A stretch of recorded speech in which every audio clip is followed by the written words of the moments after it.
Hello bookworms, welcome to another video. Today I'm reviewing the fourth installment of the Wolves of Mercy Falls series from Maggie Stiefvater. Sinner. I'm seeing if I can get that unblurry so you guys can actually really see the cover. It's basically Cole standing in the sunset in LA. That's where this one takes place. It's the fourth book because it's got Cole and Isabel in it, but it's not part of the same trilogy. Like, you could read the first three and not read this at all, and it would be totally fine.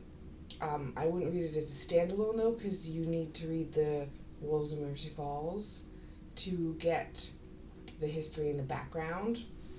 For this one, I did get it from my public library, from the Kimdale Library here in Stephenville. So if you want all of the series, if you live in Newfoundland, you can check them out. If you don't live in Newfoundland, check out your public library. It is a wonderful resource. This one is basically Cole and Isabel's story. There's some few extra characters in it, like Sophia is Isabel's cousin, and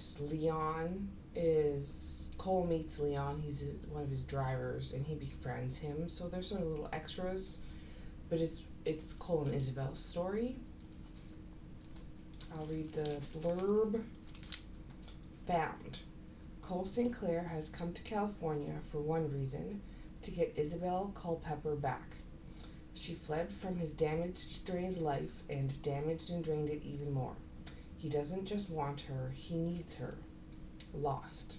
Isabel is trying to build herself a life in Los Angeles. It's not really working. She can play the game as well as all the other fakes, but what's the point? Or what is there to win? Sinner. Cole and Isabel share a past that never seemed to have a future. They have the power to save each other and the power to tear each other apart. The only thing for certain is they cannot let go. Hear that? Now I gotta start over again. What? I was in the middle of a video, almost done, and my phone failed, and now I'm starting over. Oh, that was the fuck was for. Yeah. Well, I guess I can leave this bit in the video. It's entertaining, that's for sure.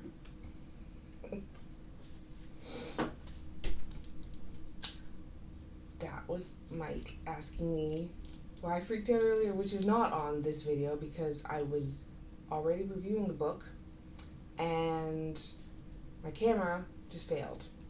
So, and I was almost done. I was literally at the end of the video. And yeah, so this is take 2, which hopefully doesn't die on me, and you get to see the whole thing, including this funny little bit right here.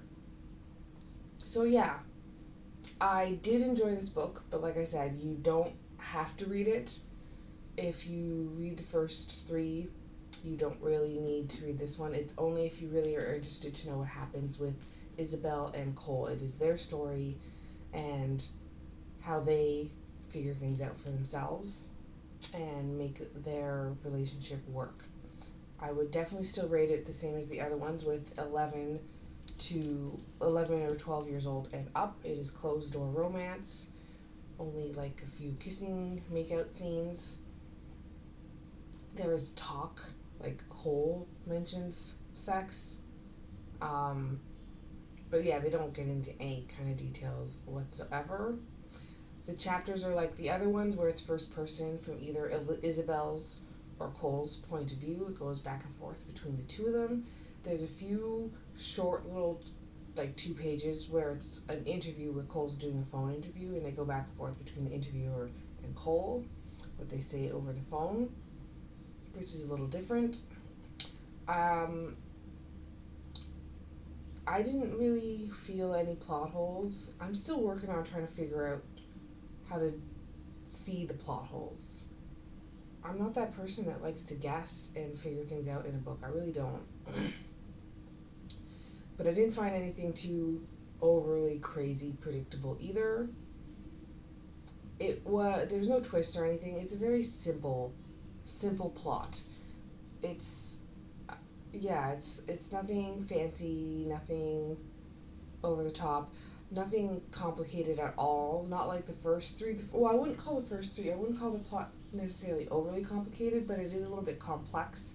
There's more to it. This one is basic. It's simple. It's it's Cole and Isabel and their life. There's no twist. There's nothing like that. It still talks about Cole being a werewolf, obviously, but it's not a major point in the book at all. I definitely got funny. Like, I laughed out loud. Cole, I mentioned that in the last book. I'll put the links for the other videos in the comments. Obviously, not the comments, the description box. Cole's funny. I definitely laughed out loud a few times. I definitely felt frustration and some sadness. There's no real sad moments. More of like, aw, why did that have to happen? But in general, it was a simple book. The ending was satisfying for the what you expect. You get the ending you want. It is happy, but I felt it was rushed. It was just like thrown in and summarized very quickly, and it leaves a lot to the imagination for how things keep going. And I'm not really fond of stuff like that. Like, there's not a great deal of explanation or anything, and that sort of bugs me. I prefer books. Not that I don't want to use my imagination. Obviously, the whole book, I'm using my imagination. But I like it when the ending gives me a little bit more to use as I build my own ending with my imagination. And this one's very abrupt, very quick, not very descriptive. It is still happy and satisfying, though.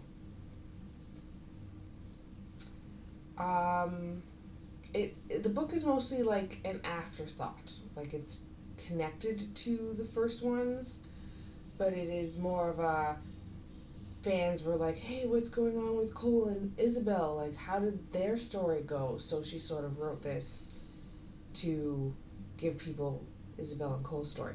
I'm not sure how right I am on that, but that's my guess.